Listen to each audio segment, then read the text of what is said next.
to reorganize yung tao. Madilim pa ang paligid ng pagplanuhan ng Intel Police Provincial Office, Provincial Public Safety Company at San Mateo Rizal Municipal Police ang operasyon para ipatupad ang 10 search warrant sa umunoy drug dealer sa barangay Ampid 1. Pagdating sa barangay, agad pinasok ang eskinita.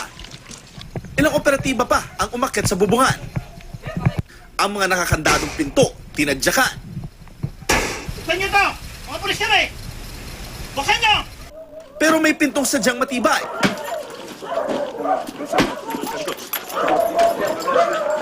Nang makapasok mula likuran, nakita na ginamitan ng makapal na kahoy at lock ang pinto. Nang bubuksan naman ng mga pulis ang pinto ng suspect na si Edward Bruce, may sumilip pa sa bintana. Buksan! Buksan! Mga pulis! Buksan! Buksan! Nakapasok din at naaresto ang suspect. Pag-amin nito, gumagamit siya ng droga pero itinanggi niya ang pagbebenta. Hindi naman po talaga tutuloy na pwestuhan eh. Pero nagpapapwesto ka. Pag wala po pambili ng ulam, yun lang po. Nagpapapwesto ka. Opo, yun lang. Magkano pa pwesto mo rito? 20 lang po, yun lang. Pero nang maghalughog at iangat ang lumang TV, tumambad sa mga operatiba ang ilang sachet ng pinaghihinalaang shabu. Nagsilbi rin ng warrant sa bahay ni Gilbert Alvaro. Wala ang subject ng warrant. Inaresto ang stepson at kinakasama nito. Mama! Nakakuha ng umunoy droga sa isang pouch na nasa loob ng cabinet. Itinanggi nilang kanila ang nakitang droga. Tinalim na po yan, mamatay na po bumbo pamilya ko. Wala na po sa amin yan, sir. Hindi na kami nagtitinda yan, sir.